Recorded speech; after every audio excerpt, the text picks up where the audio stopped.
This will have a ripple effect. We're not just talking small business, we're talking athletes, we're talking tourism. It's an eye-watering sum. Victoria's fine for breaking its contract with the Commonwealth Games finally revealed as a whopping $380 million. There's not a dollar more.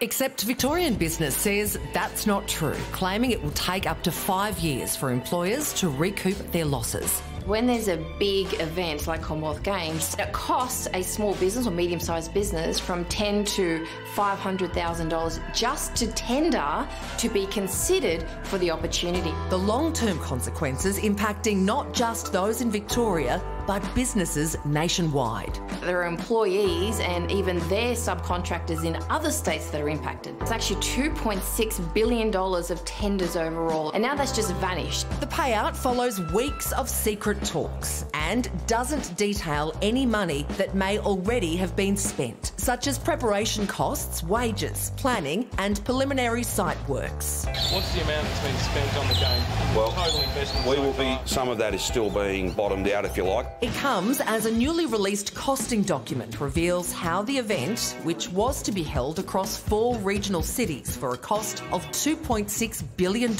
exploded to close to $7 billion. Russia invaded Ukraine, hyperinflation, a shortage of supply of vital building materials, 12 interest rate rises. A lot has changed since the original contract. A separate document also flagging that the initial costings were baselined on the Gold Coast's 2018 event, which was only held in one city, and that there was a lack of time to undertake due diligence. It is my view that the most senior bureaucrats in the state did their very best to try and estimate the cost of delivering these games. If the Premier was a CEO of a company and he put a business case together, put a budget together, got accepted and then said, oh, sorry, it's $1 billion times more money, you'd be sacked instantaneously.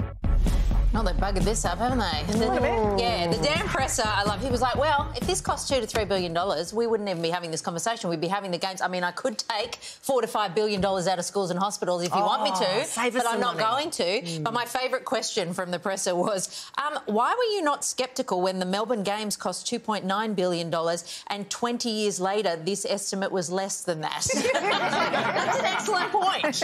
And you know what he said? I think he said, our most senior public servants looked into this and they got it wrong. So he's been using it was the public servants quite a bit. Yeah, Not me. Right. And that same press conference as well, he said, you know, we could not have foreseen the events blowing out the way they did, but the Commonwealth Games Federation said that they had alerted the Victorian government time after time after time that having a regional games was going to be epically more expensive, so much more expensive. And you just worry about the reputational cost as well to Victoria. Absolutely.